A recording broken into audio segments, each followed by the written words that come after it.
Hi, good evening, everyone. My name is Saad Juman, and I'm the co-chair of the Parent Involvement Committee for Halton District School Board. Welcome to tonight's meeting, April 18th, 2024. This is our agenda for tonight that we'll be going through. Our first order of business is honoring the land. So I will go ahead and do the land acknowledgement. We begin by acknowledging the land and our responsibility to care for and respect all that provides us with life. This land upon which HDSB is situated is on the ancestral, treaty, and title lands of the Anishinaabeg, Ojibwe, Michigansett Nation, now known as the Mississaugas of the Credit. Michigansett territory in the past and present continues to host both Indigenous and non-Indigenous peoples. The HDSB is committed to continuous knowledge building with respect to actions that address and resolve the ongoing impacts of colonialism. We do this by learning and understanding the true history, treaty obligations, duties and responsibilities, and Indigenous rights while actively maintaining mutually beneficial relationships and collectively respecting and caring for the land. So I think folks are finding the screen a little blurry. I wonder if it's easier if Suzanne shares, or it happened when you went to slideshow mode is what Laura's thinking. Okay, Suzanne, could you share? That might be easier for me to even navigate and see comments as well. Sure, I'll do that right now. Okay.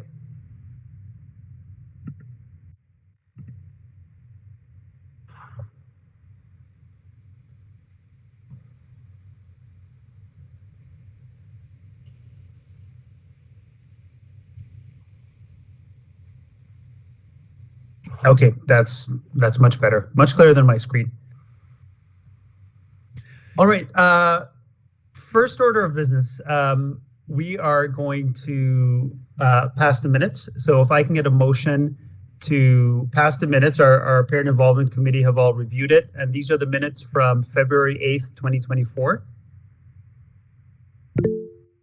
Okay, Jennifer has raised her hand, and a seconder, please. And Laura has seconded it. Excellent.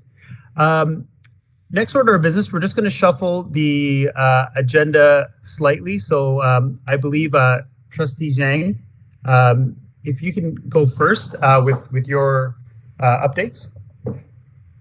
Okay, thank you, everyone. So today I will do update. This update is about two very important emails sent to all HDSB parents. So if our parents didn't see those emails, please check the mailbox.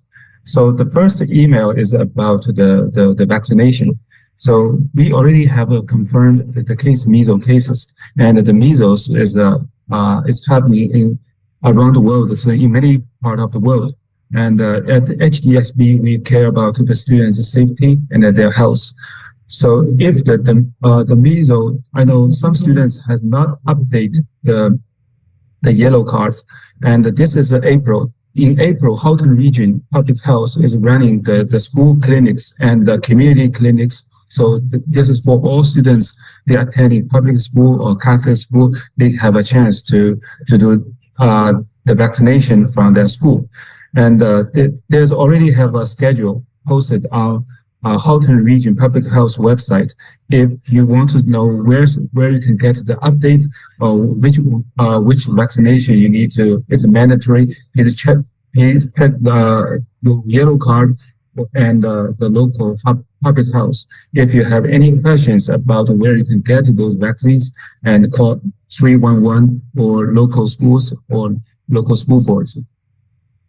And the second update is about the Halton HDSB summer program. We send an email about the summer programs. This some summer programs about the grade kindergarten to grade 8. For kindergarten to grade 8, we have Indigenous International Languages courses, and for grade 6 to grade 8, we have literacy and math courses in summer. So there's a deadline for that, and deadline for registration. And please check the way to register those courses. We have different way. We have a website to register one course and a Google form for the rest of the courses. So for different age, different grade, we have different way to register. So please check those emails. If you have questions, please contact your local school or local trustee. Thank you. Thank you very much, Trustee Chang, for those updates. Very timely reminders indeed. Suzanne, yes, we'll just have to flip back.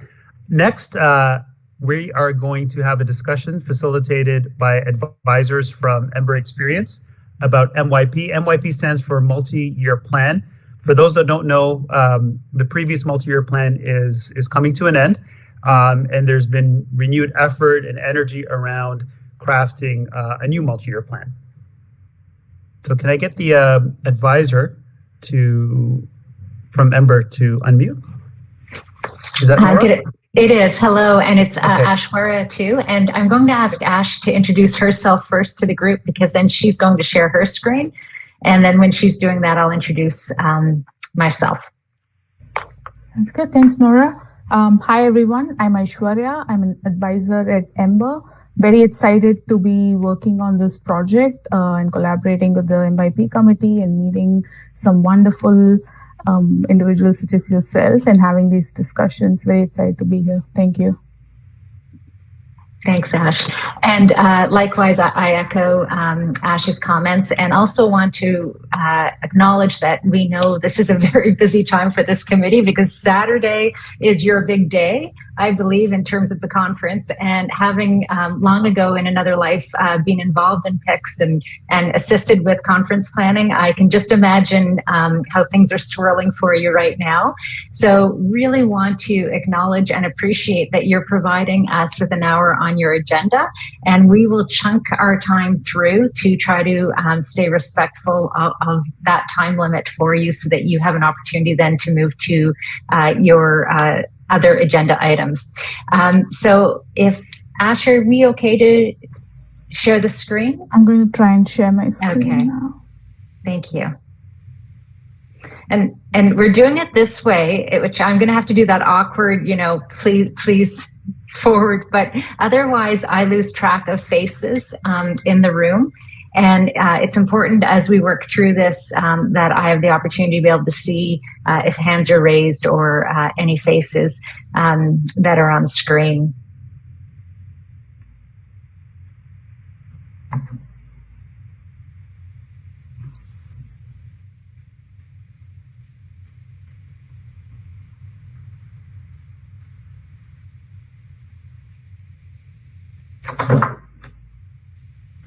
Sorry, it's taking a minute. Yeah, Nora, I would need to restart Zoom. Oh, you would? Okay. Yeah. So I will go ahead then and share my screen. Best laid plans, right? Window.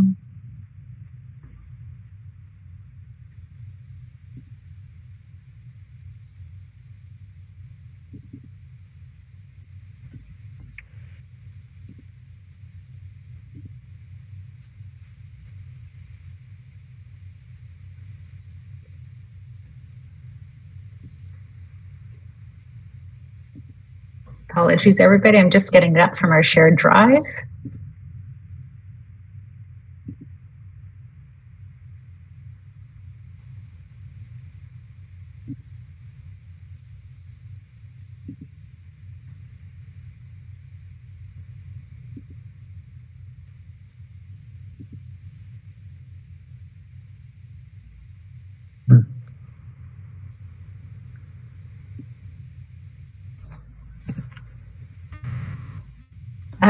I love technology when I'm not in a sweat moving between different platforms. So let's just see. Your sharing is successful. We can see your screen. So I think if you... Right. I've lost the presentation. There we go. Do you see that now? Yes. Oh, perfect. Thank you so much. Appreciate the feedback. All right, so here we go. So please feel free to sing out, because when I'm sharing, I can't see you. If I lose you at any point in terms of anything I've said, please do sing out so that we can clarify as we move our way through. So wanted to talk a little bit about the theme of the strategic plan consultation, which is curiosity and connection. And I think that this committee, more than most, would understand the importance of these two elements in bringing community together because of the work you do supporting school councils and school communities. And so we recognize that there's been a lot of volatile uncertainty in terms of raising children, being, the multiple roles we all play in society, and that it's been a time of isolation for many people. And so we very much hope, as we work together through this consultation, that it's an opportunity to collaboratively problem solve. And to do that, we know that we need to be learners within the community. And to be a learner sometimes means being vulnerable, because none of us have all the answers.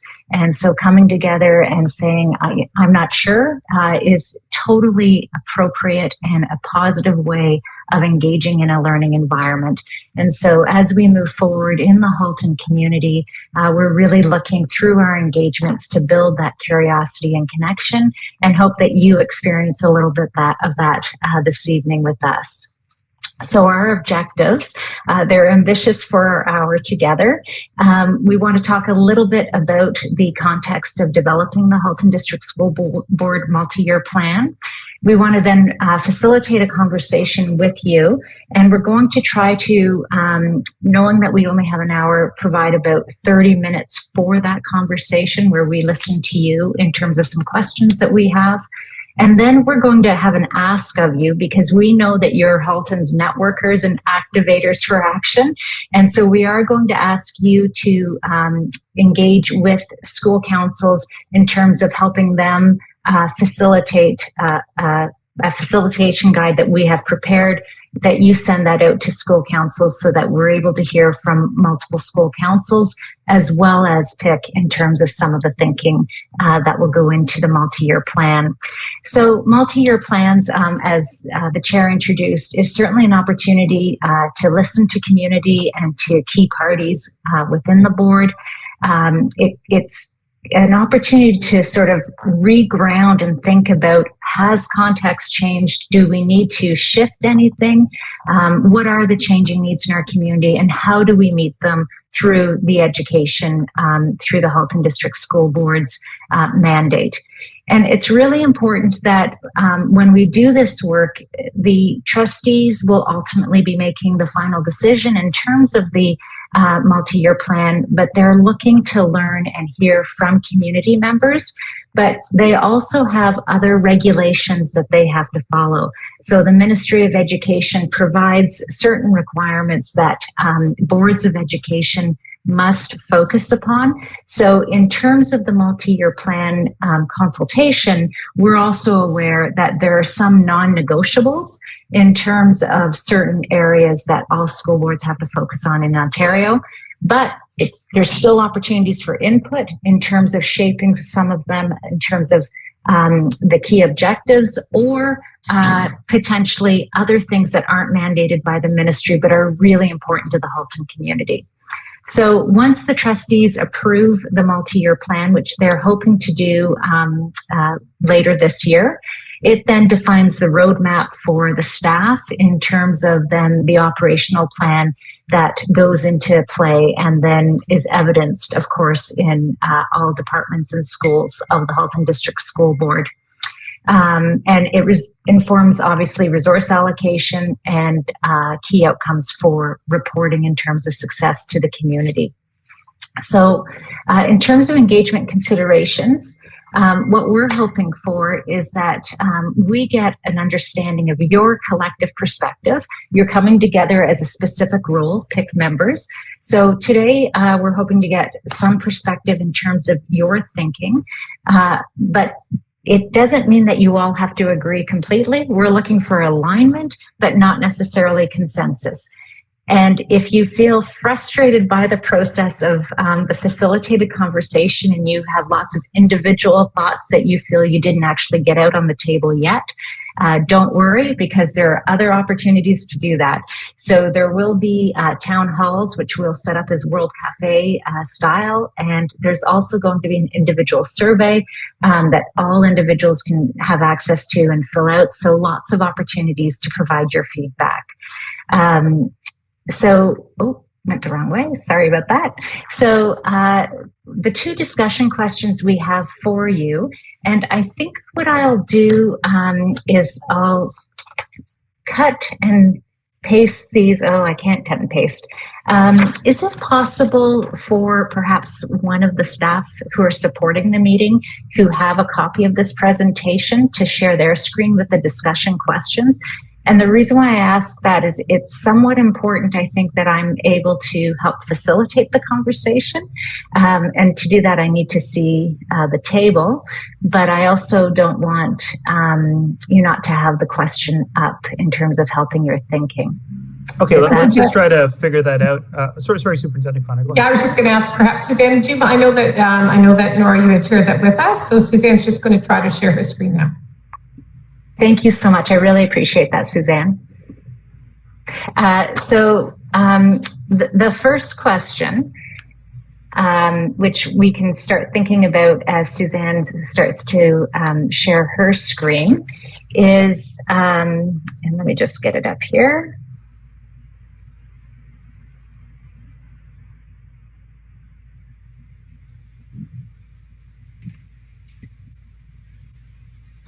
Ash, can you read it on yours?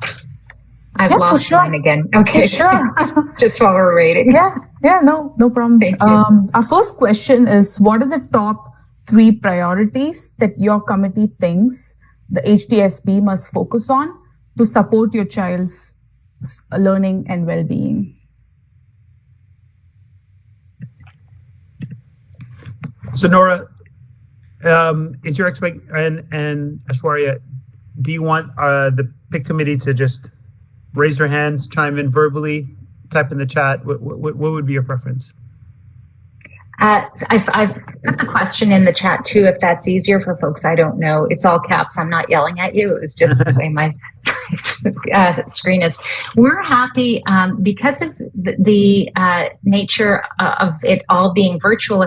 We're totally happy if people are comfortable just having the conversation by raising their hands, so that I know sometimes it can be awkward in terms of people jumping in at the same time when it's a virtual environment. Chair, if you're comfortable with that approach, and then I leave it to you whether or not we're happy to sort of facilitate that conversation and move forward through it. But certainly if that's something that you wish to do, don't want to intrude on that role. No, absolutely. So one thought I had, I have my own opinions as a parent, but that only goes so far. But because we're days away from the conference, our absolutely amazing conference planning team, headed up by Ali, is on the call. And they would have had to gone out and arrange workshops and breakout rooms and things like that with topics that are super top of mind of parents currently. So I don't know if it's Reem or Ali that help with that particular task. Are there some hot topics that you're hearing for the conference that parents across the region are super keen on? I can take this, Saad. Yes. So, yes, we're all looking forward to the conference. We have some amazing workshops in line, and most of the a lot of the workshops have to do with, we have a lot of workshops that relate to dealing with stress, dealing with anxiety. It's such a we're all living busy lives, and it's not getting any easier, especially for our students and for our children. They always feel like there is stress around them, and there are very high expectations for them, and they want to get it all, especially with social media. You have a lot of that pressure on our children. And there are a few workshops that cover this topic. And one more thing is the anti-sex trafficking, which I think is a very, very important topic. It's we're not really aware of it, and I think a lot of people would love to learn more about this, to become educated, so we can educate our own kids.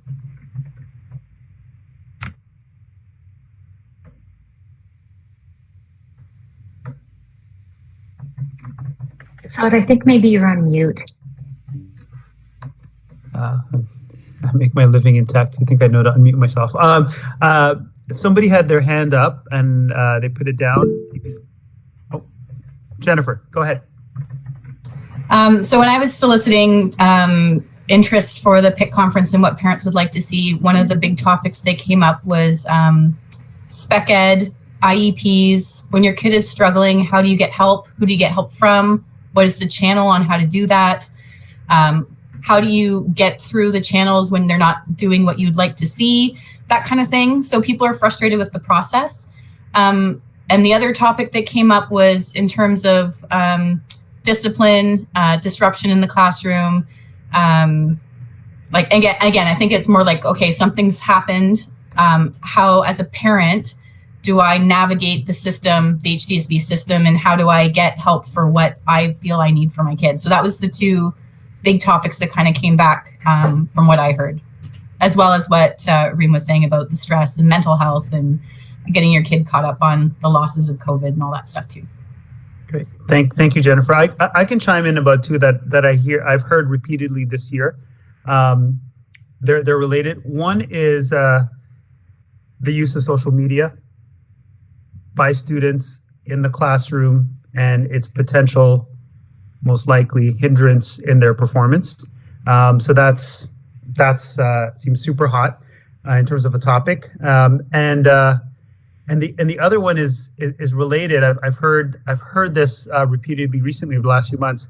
The use of technology, so not social media, technological platforms by teachers within the classroom that were prevalent in the pandemic because of the situation we were all in virtually, but that are still there now in the classroom, and parents questioning, is it too much?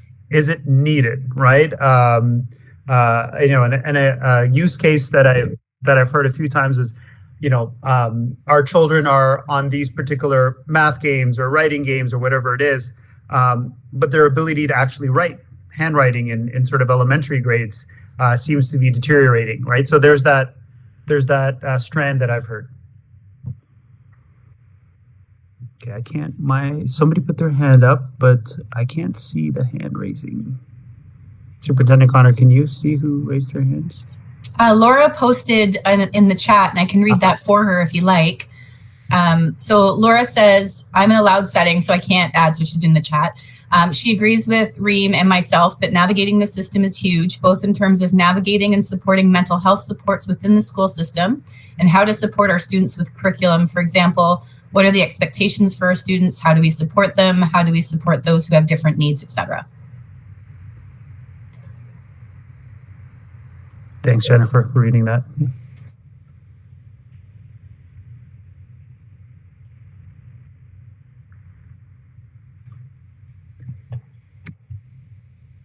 Any other topics from any of the committee members? May I probe for a moment, if that's okay? Yeah, please. Thank you. So I heard from a few of you in terms of stress and mental health. Can we explore that a little bit more in terms of whether or not how the relationship between that and well-being strategies, so thinking about the proactive well-being, is there anything there in terms of things that are popping up, or is it really mostly focused on the mental health and stress?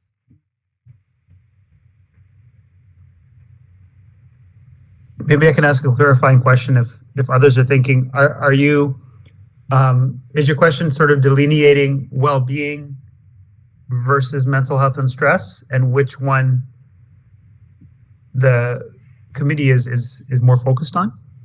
Yeah, so I'm wondering, for example, with well-being, because it can be emotional well-being, it can be physical well-being, mental health is certainly part of that emotional well-being, but there's also the physical or, those pieces. I'm wondering if there's any talk about other forms of well-being in terms of that focus on stress and mental health, or if that is, and I'm not looking to influence one way or another, but just want to seek to understand in terms of when parents are talking about stress and mental health, it is stress and mental health. They're not looking at other things from the school in terms of well-being, in your opinion, recognizing this is your opinion.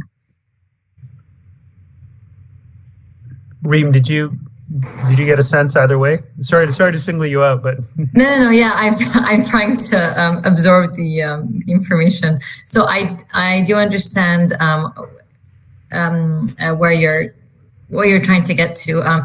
So sometimes I agree that well-being has to, you have the physical, you have the mental, you have the emotional. So yes, for example, I'm just going to give you an example for the physical. So mindfulness, not even only physical, how to help our children, slow down a bit, find that, being able to focus, being able to and I know a lot of teachers do mindfulness in their classrooms and it's a part of their, everyday life. So yes, it does have to do with their well-being. So it's dealing with the stress, dealing with that anxiety, just to make sure, that they're feeling good about themselves. So kind of, I just feel like they're kind of on the same loop, but yeah, I don't know if that helped clear things up or not. No, that's great. Thank you. there's a hand up. Laura, you can go ahead. Yeah, just to jump in, first of all, thank you for this opportunity to hear from parents. I had one thought at the very beginning. Saad mentioned the parent conference this weekend, and it's such a small sampling of parents in this meeting. I'm wondering, and I know it's very last minute, if there is some way to incorporate these questions into the parent conference where we have access to 600 parents and just get a more broader response. Sometimes I know a lot of parents, your inbox is inundated with emails. And I mean, I talk to parents all the time who say, oh, I didn't get that email from the board. And I'm pretty sure they did, but people just don't answer it. But if we could pop these questions up in real time at the conference and they just scan a QR code or something and send in an answer, I think that would be really beneficial in your planning and research. I wanted to piggyback on what Reem said, and I think with the mental health piece, I know I have 3 kids in the system, and I feel like we only can progress if we're deeply honest. So I think part of their experience of overwhelm sometimes is that this is discussed, and it needs to be discussed, but it's discussed so much, and it's discussed from a negative perspective, where we're not actually offering as many solutions possibly. So just explaining different mental health conditions or circumstances, rather than approaching it, like Reem said, for example, teaching mindfulness, which I know exists and it is out there, but I guess just a stronger emphasis on solutions when we're talking about mental health, with a lesser emphasis on the actual mental health issues, even though they have to be discussed and identified. I think what my children experience is that they're talked about so much that they start, like you almost start to take them on, rather than just finding a healthy lifestyle of, you know, mindfulness, spending time in the outdoors and spending time away from your screens, like just kind of like tipping the scale in the other direction where, yes, we're discussing the issues, but what we're actually teaching and presenting is a positive, healthy lifestyle. And we're spending, you know, if you're going to spend an hour on something, you're spending 3/4 of an hour actually practicing healthy practices, taking your classes outside, doing some mindfulness activities, rather than spending 45 minutes talking about all these, you know, really hard and heavy mental health situations and then saying, oh, you could take some deep breaths.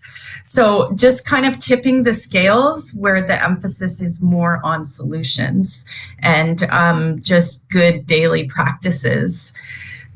That was pretty long-winded, but those are some of our dinner table conversations in our home.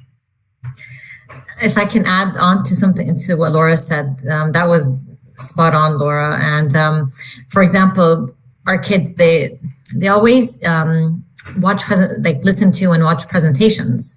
So there's a lot of talk, there's a lot of listening, but there's no application, there's no doing. And what Laura was saying, it's like giving them the right tools, the right toolkit, like what to use. So maybe less of listening and watching, more of doing.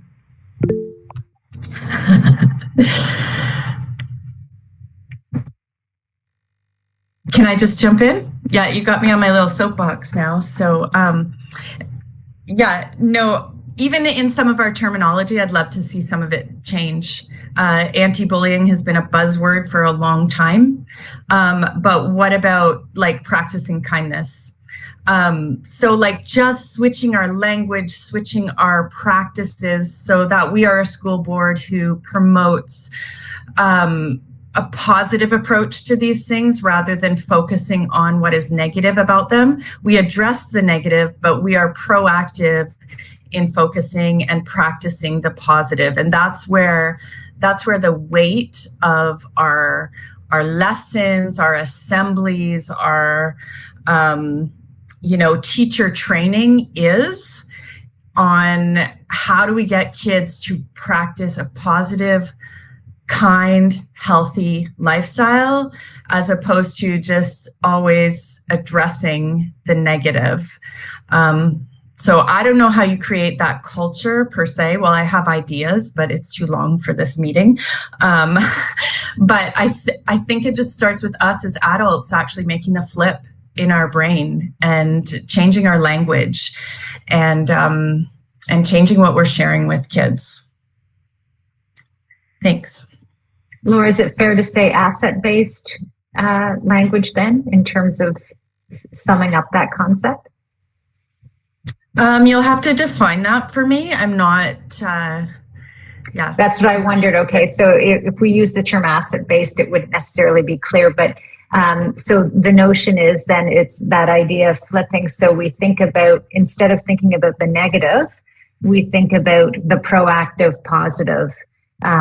So instead of saying, for example, we're going to focus on anxiety and stress, we flip it and would suggest we're going to focus on physical, because we know physical well-being is part of the whole spectrum of a healthy mind as well, right? In terms of successful strategies. So would we flip it and say, we're going to focus on well-being, and these are the elements of positive well-being, versus perhaps saying stress and anxiety when we're looking at this as a strategy?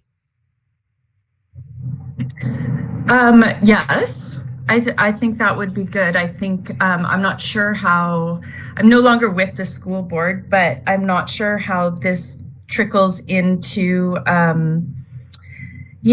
training administrators and training teachers, but that's kind of where the rubber hits the road. And so it would be fine to use any of that language, but just making sure that that is actually the approach that's taken in the classroom and when we're booking assemblies and that sort of thing. To me as a parent, that's what really matters, is not the language necessarily that we're choosing at a high board level, but what is happening in the classrooms. So if teachers aren't being taught how to present this information from a positive perspective, then that won't happen. So I think that language is fine. Yeah. Thanks. So there was a bit of excitement about the notion of taking advantage of the 600 parents, and yay you for getting 600 parents out on a Saturday this weekend. So our plan, we have worked with the Director of Education and the Chair of the Board, and our plan is that they're going to be promoting the town hall engagement at that conference on Saturday. So we can then engage parents in town halls that are in the different municipalities later in May, and those dates will be promoted, as well as the survey. So there is a plan in terms of using Saturday's audience to promote attendance at the town halls that will be held in May. So just wanted to affirm that we're going to take advantage of the audience that you have. So the second question we have for you, and it's so interesting because you've been talking a little bit about screen time and technology, but we're wondering about, in your mind, what do you think the future developments or trends are that HDSB should be anticipating as they do their planning for the future? And so some examples we have of this in terms of, trends and what's ahead.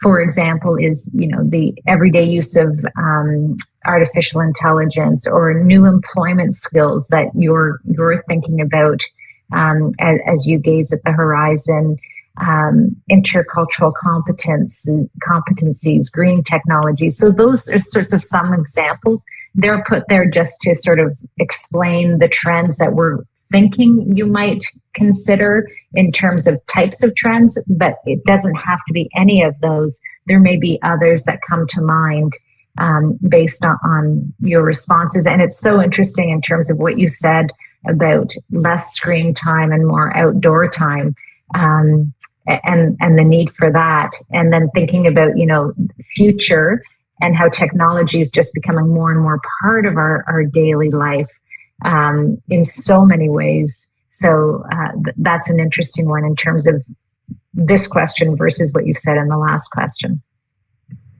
So happy to open it up. I can chime in from the technological perspective because that's kind of my professional world. But I think there's a, how do I put this? It would be great to take a look at the curriculum that's being taught right now that may already be or soon to be antiquated. With regards to, and I'm not talking about history and things like that. I'm talking about technology, entrepreneurship, those types of things.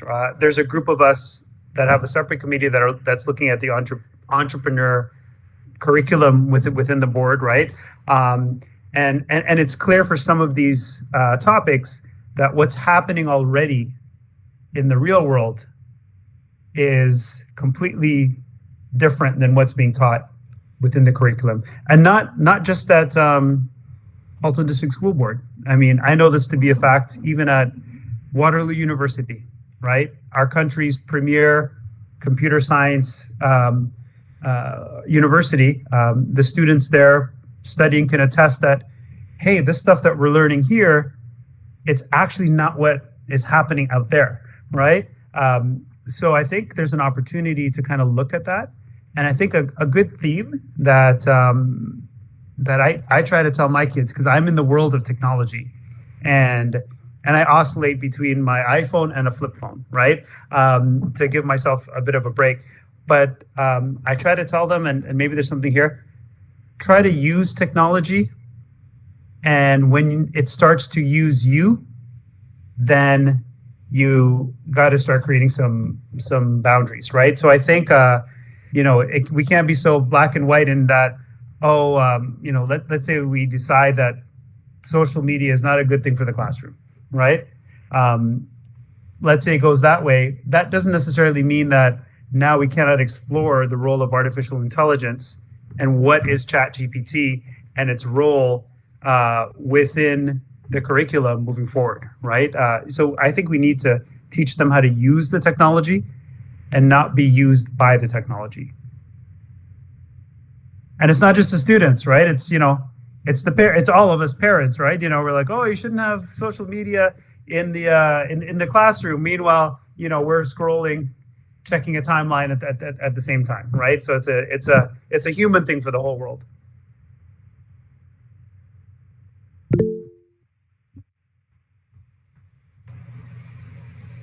Jennifer, go ahead. Yeah, if I could just add on to that, I don't know what the trends are. I don't know what's cool. I admit it. My kid would agree. But I think that the biggest issue really with any kind of tech, any kind of trend, is we need more critical thinking.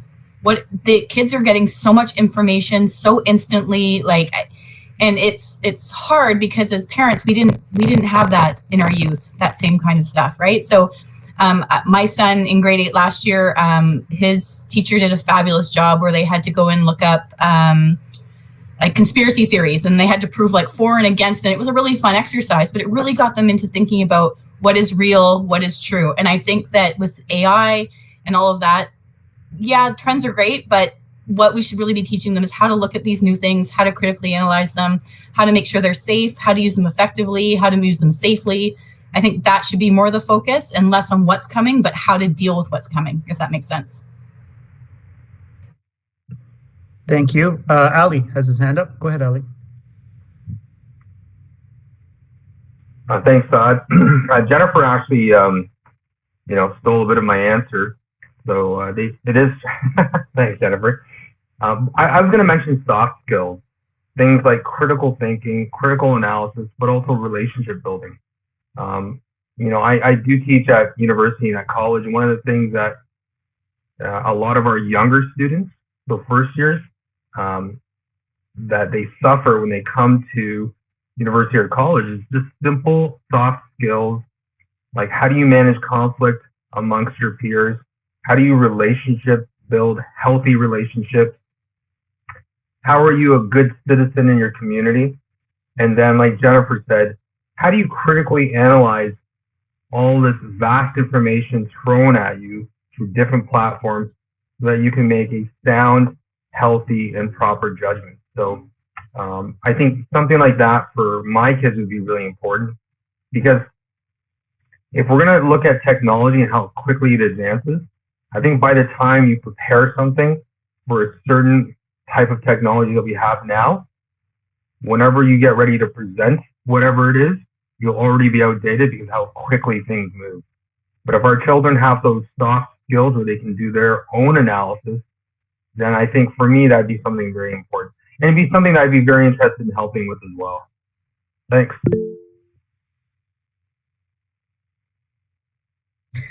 So I'll just pitch in. Go ahead. Yeah, go ahead. Yeah. So I'm going to go down to the very basics, which is using mobile phones in the classroom, which I just think they are a big distraction to students. I know a lot of schools in Quebec and Montreal, they have banned the use of cell phones in the classroom. Same goes, I think in Finland, they've limited the use of technology, for example, in primary school.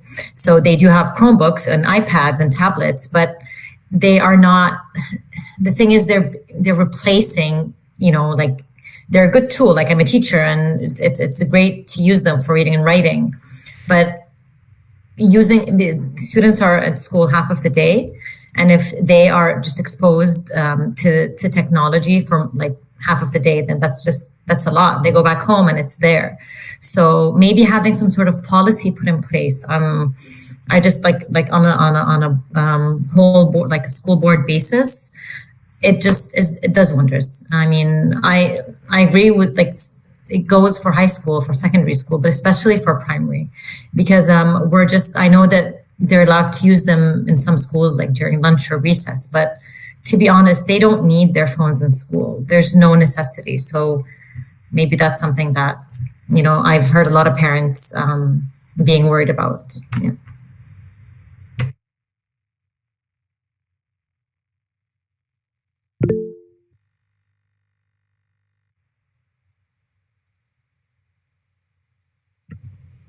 Okay. Laura, go ahead. Yeah, I just wanted to jump in. I do think that this topic of screen use and technology in the classroom, and I would say screen overuse. I'm not talking about teaching kids technology. Some of the things that Saad was talking about, I feel are important within tech classes.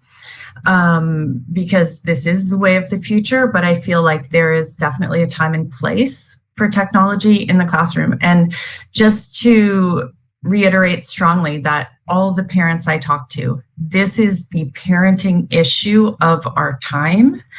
And it shows up in the classroom. Any parent you talk to, pull on the street, what is their biggest life issue? It's screen time. And it's actually quite frustrating to a lot of parents, the quantity of time their children spend on a screen during a school day.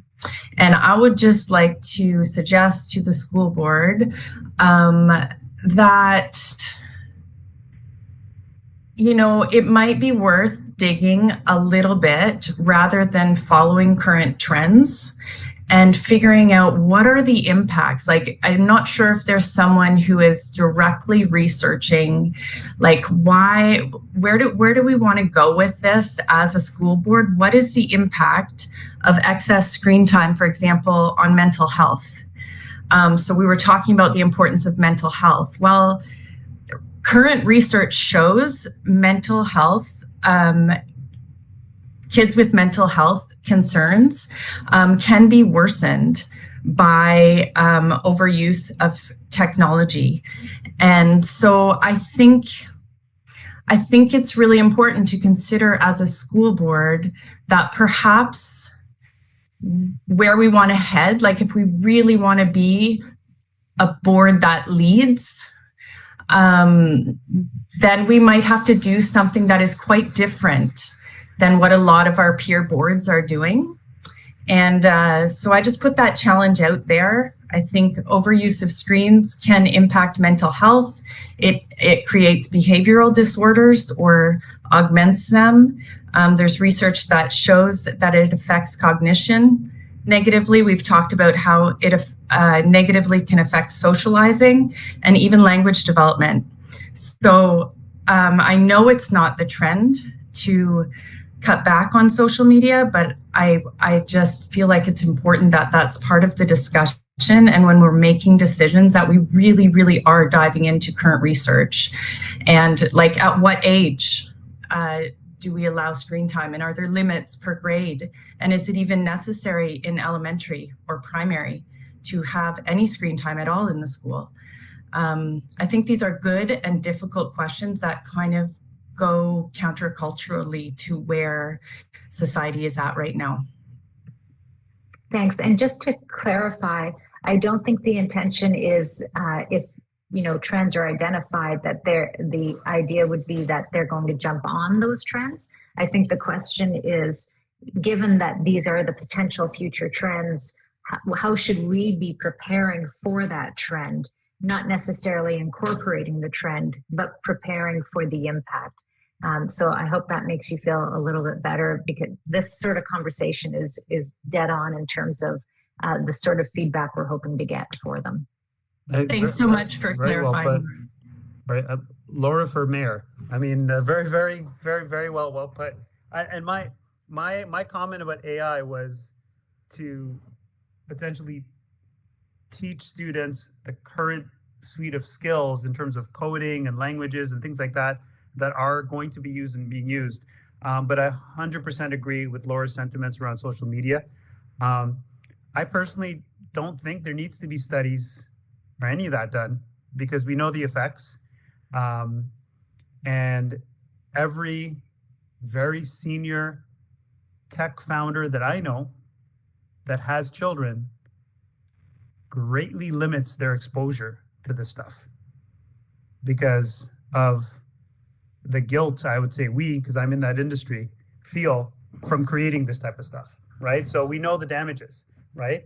And the social media platforms that our children are using have hundreds of psychologists employed, right, with the sole job of making us all addicted to this stuff. So it's not a rumor, it's not a conspiracy theory, right? I mean, I've been into these places. I've seen the psychologists working away, trying to work in how many milliseconds the refresh has to happen to release dopamine and all the other stuff. So I think it's a great challenge. You know, I'd love to see our school board step up and say, hey, here are the steps we're going to take over this multi-year plan to greatly limit social media access within the classroom, right?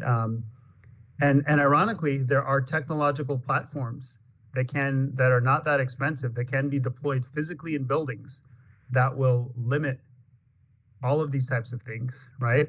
And that would even impose screen time on teachers in terms of the tools that they're allowed to use as well, right? So, you know, there are ways to kind of force people's hands as well.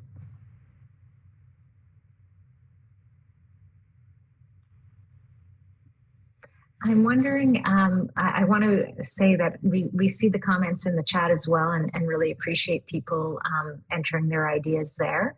Is there anyone who hasn't yet had a chance to speak who wishes to before we move forward?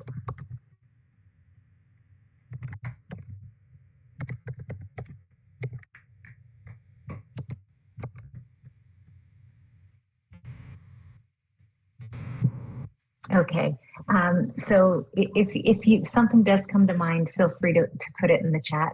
And thank you. If we can continue to share, that would be wonderful in terms of the screen. So the second part of the ask with you is to send materials out to all school council chairs. And there is a QR code that will be part of what you send out to them. And that code will then have the facilitator's guide, and it will walk them through then as a school council how to respond to some questions. There is a few more questions at the school council table for them to facilitate, but this will walk them through. And if we go to the next screen, if that's okay. So it will, the suggestion is we are going to be working, we believe, with all of the principals and managers on April 30th. And we know principals and school council chairs play a key role in terms of that synergetic relationship they have with school council. So if at all possible, just to flag for school council chairs that principals will have more information come April 30th. So if they can actually potentially have this on the agenda following April 30th, that might be a smoother process in terms of the principals having had some opportunity to engage in this work as well. Not knowing school council schedules though, I think the earlier we get this out, the better, but just flagging it, principals will have more information as of April 30th. And so the school councils then will use the questionnaire. They'll ask one person on their school council to be identified as the recorder. They will then go through facilitating that conversation, and someone will record in the link. We have done that for you tonight. With all of the school councils, we're asking each school council to enter that in. We'll then collect all of that feedback. And this is qualitative feedback, which has a higher, it's a different context in terms of analyzing it and understanding it and using it to inform. So that's why we're asking for one response only in terms of this qualitative feedback from school councils. Really want to hear school council's perspective, but also want to make sure that we're limiting it to the one response from the school council. So if you could ensure that all chairs receive that facilitator's guide, we would be most appreciative of your support in this endeavor. and also, of course, to encourage their participation in the town hall that's coming up, as well as the community-wide survey. We've been scanning consultations across the province in terms of strategic planning, and we know that the in-person consultations don't seem to be as popular. So we are doing a virtual one as well, but we certainly do hope to be able to engage in person in terms of building connection across the district of people coming together in the interest of informing the multi-year plan. So I think that really brings us to an end, and I think we might even be slightly under our hour. But if you have any other questions, we're certainly happy to take them right now, or if there's any further comments for us. One of the things I do want to say, because you've been talking so much about your children and your role as parents, is that we are meeting with Student Senate. And so we will be doing a similar process with Student Senate and ask them to be the activators in terms of student councils. But we're also going out and doing some focus groups in schools and all the in the different municipalities, so that we're meeting with students potentially who might not necessarily be engaged in student council and who may not be motivated to do the survey. What we're going to do is meet with them within schools to have that chance, as well as students in apprenticeships, because we think they may have a different perspective sometimes than other students in terms of the way that they've navigated through the different pathways in the school. So just wanted to share that information with you as well. I wonder if there's an opportunity, Superintendent Connor, after the keynote speaker, to just have a final slide with that QR code. Because it's going to be the one opportunity we'll have all 600 parents. And I think this is what Laura or somebody mentioned before. I mean, that could be something easy, right? And it's a way for people to kind of pull out their phone and get to the survey. Sure, and yeah, Nora, I defer to you on that. So we do have a PowerPoint that we're doing, just as Todd said, just before the keynote, and we're doing a little kind of wrap up and keynote. We can for sure put a slide out. As you referenced, Director Ennis and our chair, Amy Collard, as well, are going to be speaking about the multi-year plan and our real interest to have parents engaged in that process. So, and whatever, I know I've been speaking to the communications department as well, whatever we can do to facilitate what would make sense in terms of where you're at, we're more than, we'll do it any way that we possibly can. And I think that suggestion of SOTS is a really great one. Thanks. If I may respond, my one concern with that is I think you have more than school council chairs there. And so if this is an activity that they're going to be, school council chairs will be facilitating at their school council meetings. If we share the QR code broadly, what we may run into then is some confusion in terms of who is this survey for, and is this the individual survey? There is an individual survey that will be coming in May, but we're trying to front load the committee ones first. So that there isn't that same confusion. So my hesitation is that if it could go out, I don't know if you have mail lists for school council chairs, or we can do it through the principals, certainly, if that's easier. But the idea is that it will be school council chairs who are navigating it. And so if you have more than school council chairs there, I worry it may create some confusion. Okay, Superintendent Connor, go ahead. Yes, so Nora, we regularly send out communique to our school council chairs and also sometimes to principals as well. It depends on how we want to facilitate the message. Suzanne just shared that we have a Google group. So really, I think you've explained a really sound process. Whatever you need us to share, so that there's clarity, there's alignment, that the messaging makes sense, that our principals will hear that information on the 30th and people understand what it means in terms of implementation. The facilitation of getting it into people's spaces and available to folks, we can absolutely facilitate for you. So I'm very, very happy to do that. The other just point of awareness is that not all school councils have monthly meetings, just depending on how they have organized their meetings for the year. So just for your own awareness, I'm going to assume that there'll be school councils that don't meet between kind of the April 30th to May 27th. I don't know if there's an alternative way that school council, you might suggest that they facilitate what this work could look like for them, but that would just broaden, I think, the capacity of the amount of responses that you get across system. Thanks. I think that's one of the reasons why we thought if you could send this out now, just in case there are those schools that aren't going to meet after April 30th and before the end of May. And unfortunately, in those circumstances, the principals won't necessarily be as familiar with it.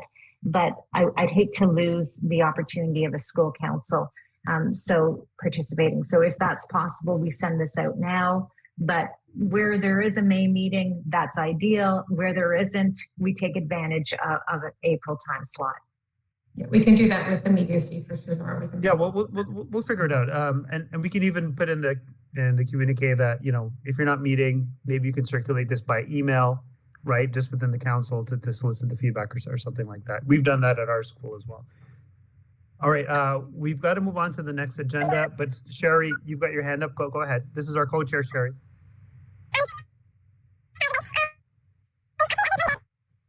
Sorry, Sherry. It's happening again.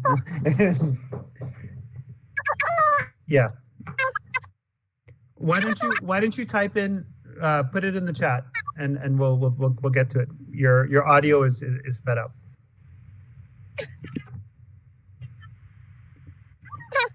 Okay, as Sherry does that, and as Suzanne transitions back to the deck, we'll get back to Sherry's point a little bit later.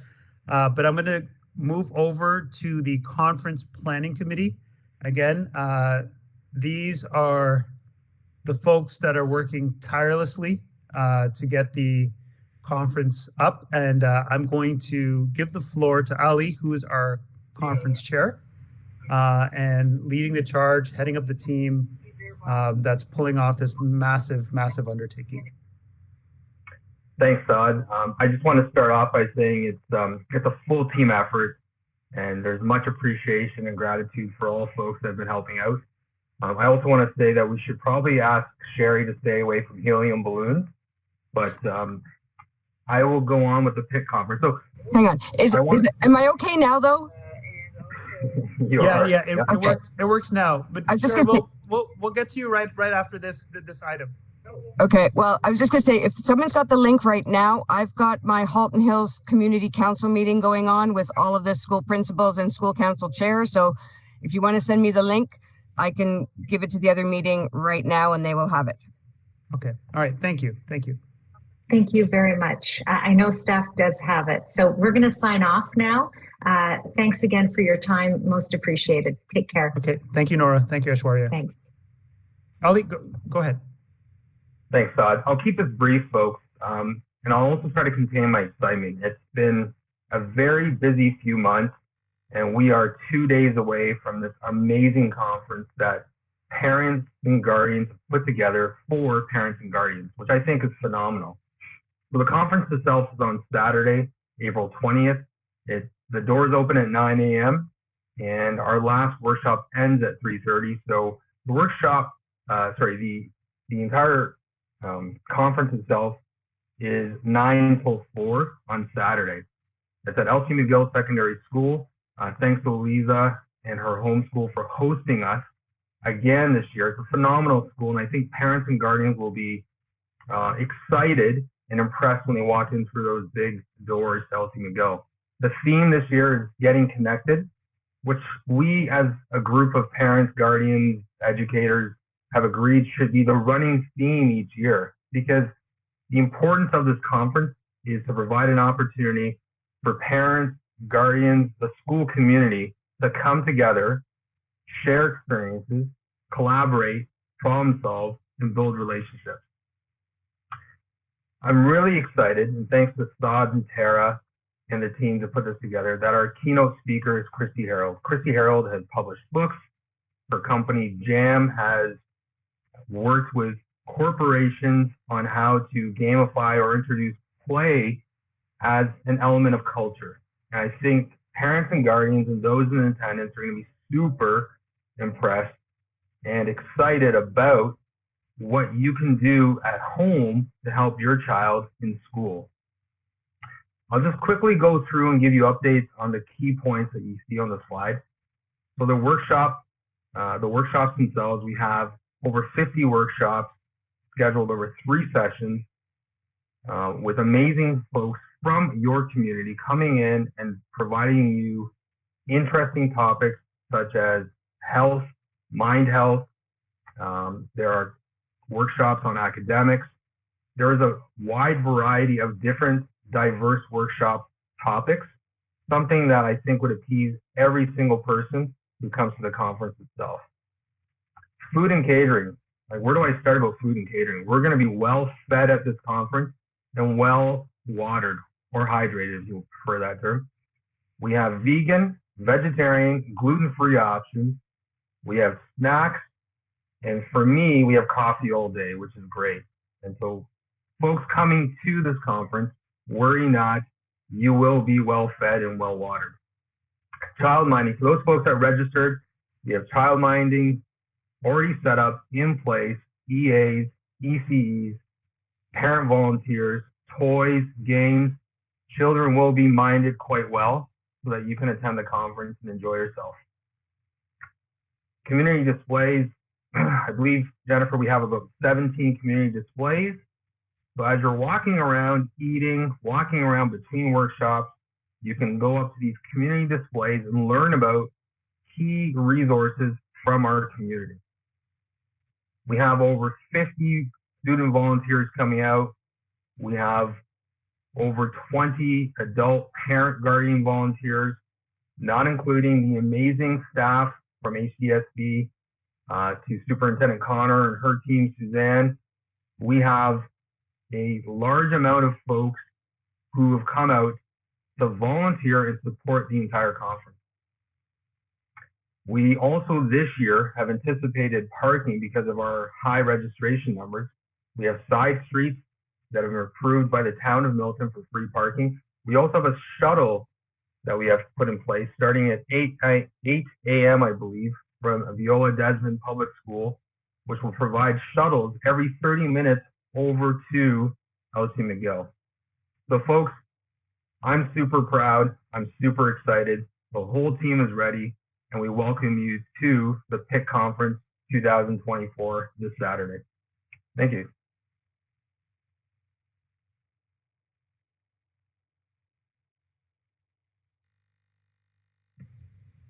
Sorry, I was on mute again. All right, thank you. Thank you, Ali. Next, we're going to move on to, I believe, the last agenda item, which is superintendent updates. So Superintendent Connor, floor is all yours.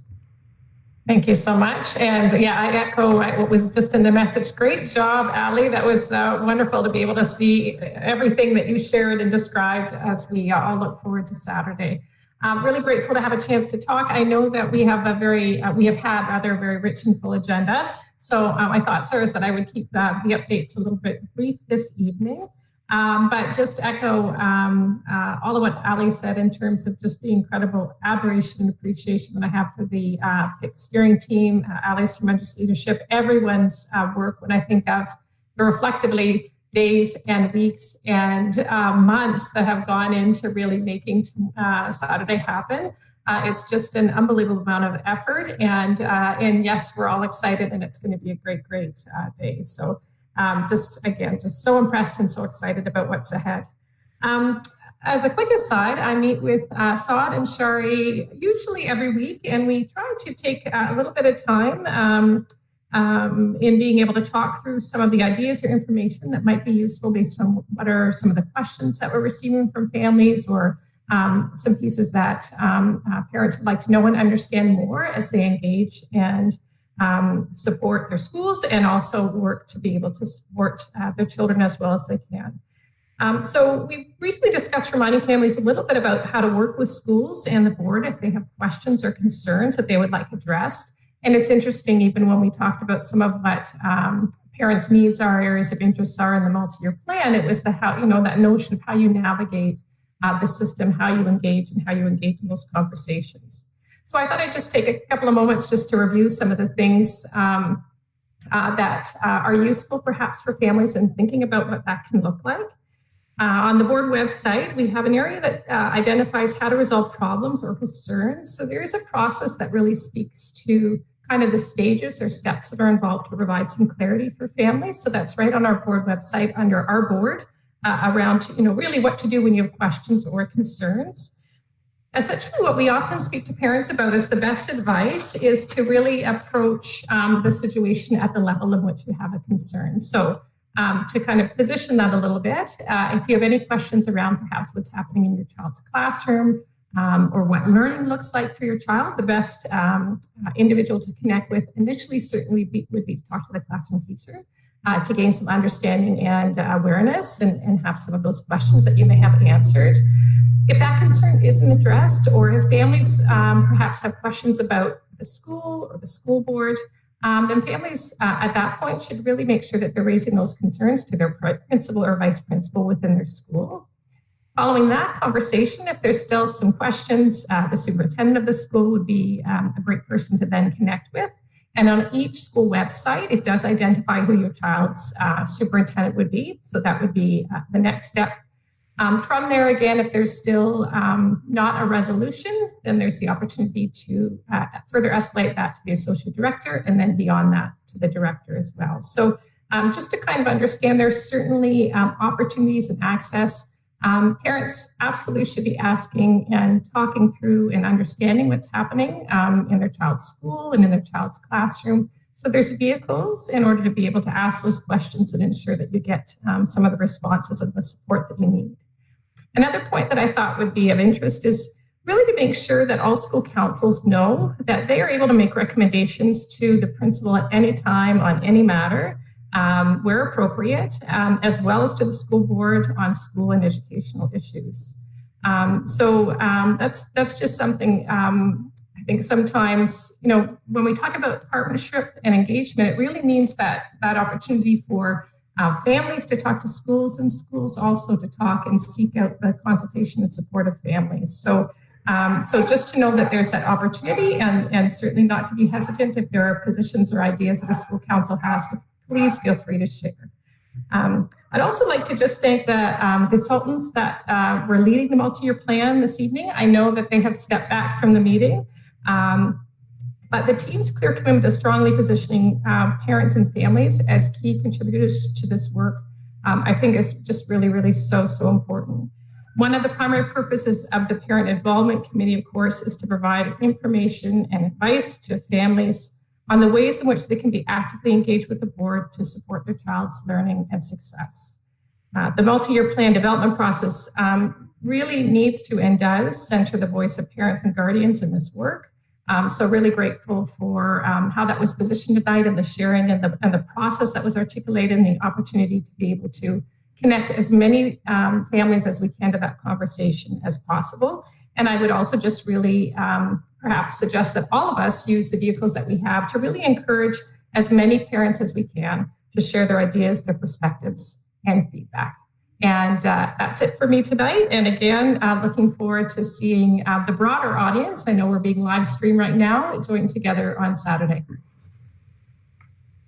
Thank you, Superintendent Connor. That brings our meeting to a close. If we can get the last slide, just to remind everybody when our next meeting is going to be.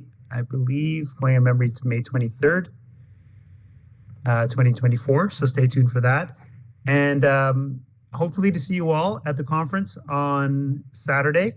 And big thanks once again to the Conference Planning Committee and Superintendent Connor. You guys are heroes for putting all of this together.